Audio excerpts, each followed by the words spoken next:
Class of 2013, I present with honor your baccalaureate speaker, President Beverly Wade Hogan. Talk to you later. Good luck.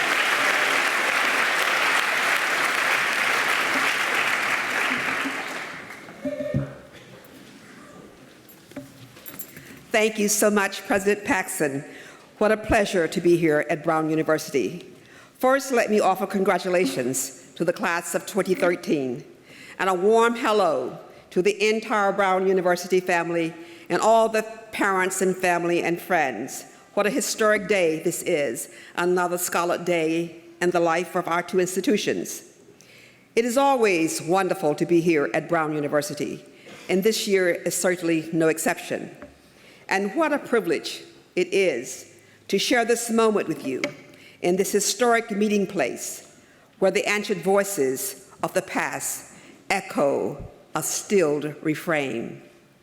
My husband Marvin, who joins me today, reminded me that the most memorable aspect of my presence here will be the brevity of my remarks rather than the content, context, or style of delivery, and I will certainly try to keep that in mind.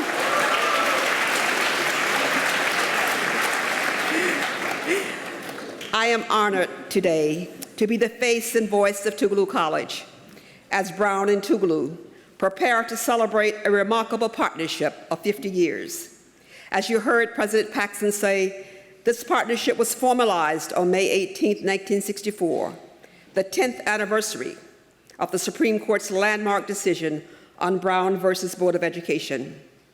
But it was also a few weeks before Freedom Summer in Mississippi, a movement of nascent change in America, and a rather savage season that made Mississippi burn and made America a much truer democracy. Now take Brown University, an Ivy League institution, and Providence, Rhode Island, and Tougaloo College, a small historically black college in Jackson, Mississippi. One would think, what could these two institutions possibly have in common? And such a turbulent period in America's history. But these institutions did indeed develop a cooperative agreement and step forth into a relationship that has remained a unique collaborative venture, and I would dare say a model for the United States of America. They've engaged cultural academia and histories of these two distinctive institutions, and through our collective work and the sharing and breaking through of cultural and other social divides, I think we have made America just a little bit more perfect union. I like to think that anyway. The partnership has come of age as our nation has come of age. This was also a time which deeply influenced how I would come of age as a child of the South, informing my worldview and shaping how I would live my own life and come to embrace the responsibility of privilege. Class of 2013, you are here, one day away from graduating from one of the most prestigious institutions of higher learning in the world. You have been supported by family, faculty, administration, and friends who believed in your potential to succeed and willingly invested in your future. You have received a first-rate education. You are now armed with knowledge that you will soon determine how to apply for your individual betterment, and we hope the betterment of your community.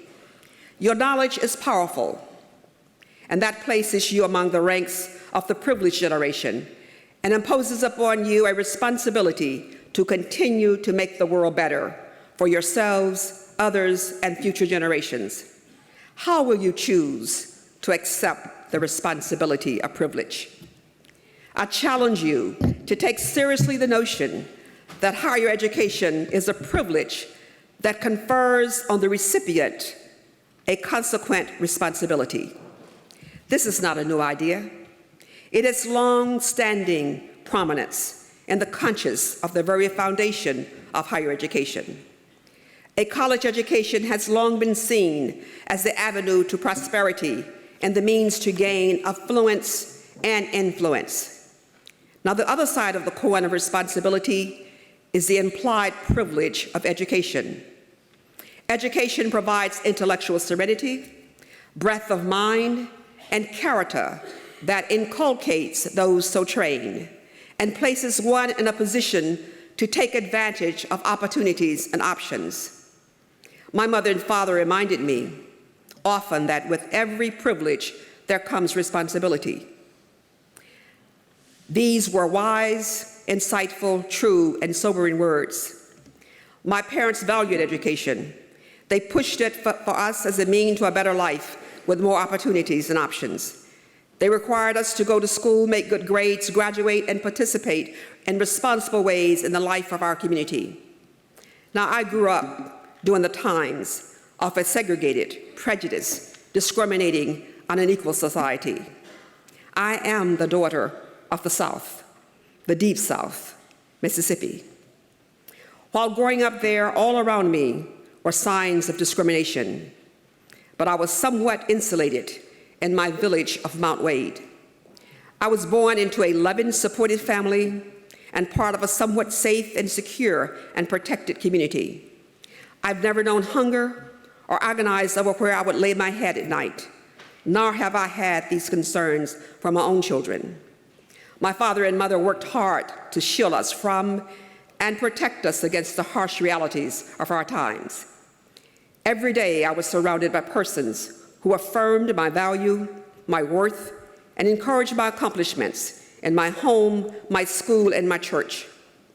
Now, from news reports and listening in on adult conversations, I learned that there was major unrest in our state and other parts of our nation that had to do with racial tensions and African Americans' quest for justice, equality, and plain old human dignity. I witnessed in the Mississippi Delta, where my older sister, was teaching, and throughout the rural South, children attending school only half time because they had to work in the cotton fields, and families being denied certain rights and privileges because they were Black and poor. Nationally and internationally, I've also seen overwhelming situations of starving children, children who drop out of school because they need to support their families, violations of child labor laws, families torn apart by man-made and natural devastations, and women denied basic human rights largely because of race, ethnicity, and gender, compounded by social and economic factors. These were not my personal experiences growing up in Mount Wade. And looking upon these circumstances, I began to understand and appreciate the privilege of my own meager circumstances of birth and place. My family's social status far exceeded its economic status. I had not done anything necessarily myself to earn my place and realized that I was blessed, not entitled, and thus had a responsibility to do my part to effect change, and as my father would always encourage, leave a positive legacy. I am starkly reminded of this today as our nation commemorates the 50th anniversary of the Civil Rights Movement, to remember and honor those who were frontline soldiers and transforming catalysts in America's greatest moral movement of the 20th century, the movement for civil rights and equal justice. And I'm also reminded that we are the beneficiaries of the sacrificial risk made by the men and women of the movement so that we may live in a more humane and just society. The responsibility of privilege to which I refer today is less about individual affluence, characterized by wealth, and more about individual influence, empowered by the privilege of being an educated citizen, and how we use it responsibly to make our world a better place. I believe we have a responsibility to invest in others who might not be privileged for the good of our collective humanity. I'm a child of the 60s and 70s. I was a student activist, and in many ways, I'm an activist college president. I came of age during an extraordinary transformational time in our nation's history. The climax and victory of the Civil Rights Movement, the escalation and end of the Vietnam War, the drama of a generational revolt with its sexual freedom and use of drugs, women's rights, and the continuation of the Cold War with its space race to put a man on the moon. I am of the generation that believed we were called to change the world and held the manifesto to do so. I know your experiences here at Brown have prepared and inspired you, as I would say to my students at Tougaloo College, to be transforming agents of change and forces of good in the world. Because of the impact of your learning journey here, you're already aware of the awesome power and responsibility that await you as a generation preparing for leadership and service. I'm confident that you will bring to the challenge your own commitment to justice, your care for the earth and its peoples, your own patriotism and ambition. And I hope you will perform your role at least as well as some of the generations have before you that have risen nobly to the challenge, where they were your grandparents' generation who fought the Second World War, then helped rebuild Western Europe and Japan with great generosity and at times even humility, are the ones of my own generation who fought hard for what they believed in as civil rights or anti-war activists, or in the military or the courts or the government, whatever way they labored for peace and justice. That generation of men and women worked to make a difference, as I have no doubt your generation will likewise do.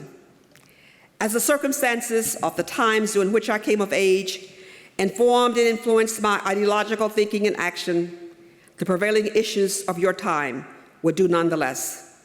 Your college years have been marked by the realities of food riots and other forms of civil unrest that have broken out around the world in response to a global grain shortage and surging food prices. The global financial crisis that exposed deep ethical issues on Wall Street and started Occupy Wall Street across America. Even the Ponzi scheme, where Bernie made off with a payoff that ripped off little old ladies, and even some of his closest lifelong personal friends. The Deepwater Horizon, that we also know as the BP oil spill, where 210,000 gallons of oil per day went spilling into the Gulf of Mexico, showing again how effective we humans are at destroying God's good creation. The rise of the Tea Party politics, immigration reform, global warming and climate change, the growing awareness of human trafficking, also known as modern slavery, the Haiti Crisis that wiped out 200,000 of your fellow humans in an instant, not merely because of a natural disaster, but to Haiti's pre-existing social disaster of back-breaking poverty, corrupt governance, and a breakdown of civic infrastructure. The world needs prepared, inspired, committed men and women of your generation with sound judgment, moral and ethical reasoning, and the content of character to lead and serve more today than ever. I know your generation is aware that you can make a difference globally. Brown is a global community. But your generation has so many tools to engage others, to communicate, to inform, to mobilize, and to act that my generation did not have. I hope you will think about how you might use the tools of technology and social media as sources of good for society, and to galvanize the engagement of young people in meaningful ways to advance a flourishing world economy and a dominant world democracy, creating opportunities for all humankind to share in the bounty of God's earth. So I hope you will raise questions about everything and think for yourselves. And I hope you will deepen your community involvement once you leave Brown and become more concerned and caring about the people around you who help to make you who you are, in small and large measure. The rights and privileges of education bring a responsibility to make good use of your knowledge, to change the world for the better, and to help ensure that succeeding generations have the same opportunities that you've had here at Brown. Let me tell you about a young international student who recently graduated from Tougaloo College and our efforts to help her to remain in this country and accomplish her goal of going to medical school. She's from Belize. She is a very intelligent young woman. She graduated with almost a 4.0 GPA. She was accepted into a university to first enter the PhD program, and then she would be able to transfer to the medical school after she got her visa. She initially was assured of scholarship support. However, with sequester, the university now cannot honor the offer due to lack of funding. She's not a citizen, she's here on a visa, and does not have her green card. Hence, she's not eligible for financial assistance to attend medical school. She came to me and she said, President Hogan, I need your help. And she told me her situation, but she went on to share with me that education is a privilege in my country. It is limited to the socially and economically privileged. She said, even in America, where education is an integral part of the culture and much easier to access, being educated makes you privileged. In third world countries like Belize, where few educational institutions exist, people cannot even get an education unless they're already privileged. They are only the children of parents who hold important official positions can attend college, and many of the natives have to fight for equal access. Her family is loving, her family is supporting, but her family is poor. My young graduate came to this country to improve her life and thereby that of her family. She says there are no real job opportunities for her to apply her college education if she were forced to return to Belize. This desire drives her to want to continue her education and reinforces and strengthens her conviction to go to medical school so that she can return home to help her people and help others along the way. She constantly tells me, you will not be disappointed in me, and I know I will not. The courage and determination it took for her parents to allow their young daughter, who is now about 19 years old, to leave their native country for a place unknown to them, with the hope that she could live a better life, inspires me. So much to the degree that I will do everything within my sphere of power and influence to ensure that that young lady reaches her goal. I believe responsibility accrues through privilege, and that responsibility gives one the privilege of changing the world. I had access to a good education in America and in international communities. I am financially stable. I am in a position of influence, and I enjoy, to a certain degree, a position of affluence. And I work in a way that both suits and excites me each and every day. I believe the more privileged we are, the more responsibility we should have toward shifting the status quo. The more we have, the more we give. It is the basis of much of the work I choose to do, and for me, it is the only thing that makes sense. We must recognize that our privilege should not be a cringe-inducing guilt trip. It should be a coming-of-age celebration of our important place in the world and our call to grow up and join in on some of the most important life-affirming work of our lives. When I graduated from Tougaloo College 40 years ago, I was reminded how privileged I was to be entering the world of challenge and opportunity and what I should do with my hard-earned education. I was warned that the old order was changing, the sky was overcast, the visibility was low, and urged and implored to accept the challenge to use my education to change the world and create a more hope-filled future. In many ways, these reminders are just as appropriate as decades ago. Your power is beyond measurement, for it is to you, the enlightenment of your knowledge, that we will look for the sources of power. For if you, who have the advantage of education, perspective, and self-discipline, do not participate to the fullest extent of your ability, America's democracy will crumble. And if America crumbles, the world will fall. Each of you has the capacity to make a difference in the quest to build a better world for yourselves and for future generations.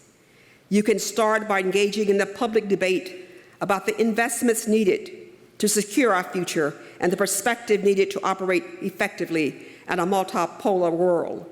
No doubt something you've learned quite a bit about during your time here at Brown. And you can engage more directly in repairing the world through the career paths you choose and the organizations you join and participate and support. Now, I'm not prescribing any set career path I think you should take. I am rather suggesting that you engage with the future by helping to raise the sights of your communities and not confine your activity to the private pursuit of health, wealth, and happiness. As you find your way into the world, You will have to make choices about how you lead your life. How will you balance your life with work and family? Will you put your work or your family first? I will say that anyone who consistently resolves the tension and favor of their career risks putting their most important relationship in jeopardy. Now, it's not always easy to find that elusive balance that Freud understood so clearly.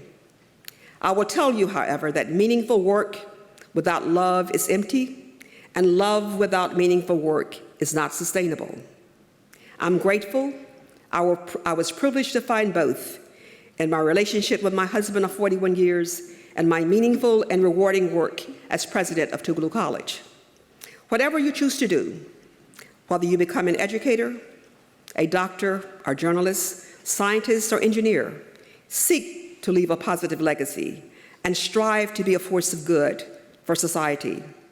You enter the world at an interesting time, an exciting time, an uncertain time, a challenging time, but yet a time of opportunity and immense change. As we look to the future, we must look to you because you are the ones who will manage and shape our future. You are the ones who will judge our work and continue to explore the unknown reaches of space and discover new frontiers across the globe. You are the ones who will continue to test the rightness of creating humans from genetic manufacturing. And I hope among this class are the ones who will find ways to eradicate pockets of hunger that continue to exist in a world that raises more food than it can be consumed. The ones who will reconcile the demands of progress with the quality of the environment, and the ones who will find ways to eradicate infectious diseases and the scourge of cancer and eliminate health disparities. I also hope among this class are the ones who will give the gift of peace and prosperity to nations that are still looking for their place in the world, and the ones who will reconcile centuries-old religious and cultural biases and bitterness, end racial hatred, and provide the opportunity for every child to get an education. When you leave this place tomorrow, you bear the responsibility of privilege. Recognize and appreciate that you are already part of a small group of the most privileged people in the world. That privilege carries the responsibility to help the majority who were born into circumstances far less fortunate than you are, culturally, socially, and economically. You cannot ensure a good outcome for many of them, but they deserve the opportunity to create such an outcome for themselves, the opportunity that you have today.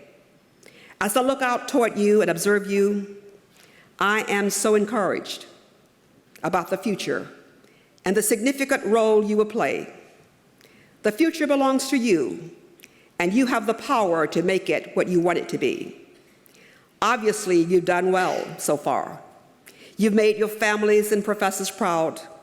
Now, I know my friends of Jarrett, Red family of Jackson, Mississippi is proud today. I know they're in the audience. I'm sure you have made President Paxson and this university proud. We all wish you the best, confident that you will meet the challenges your generation faces and take advantage of the distinct opportunities to make yourselves a rewarding and fulfilling life and those around you a much better world. I wish you love, blessings, and peace as you continue your journey, and may God bless you.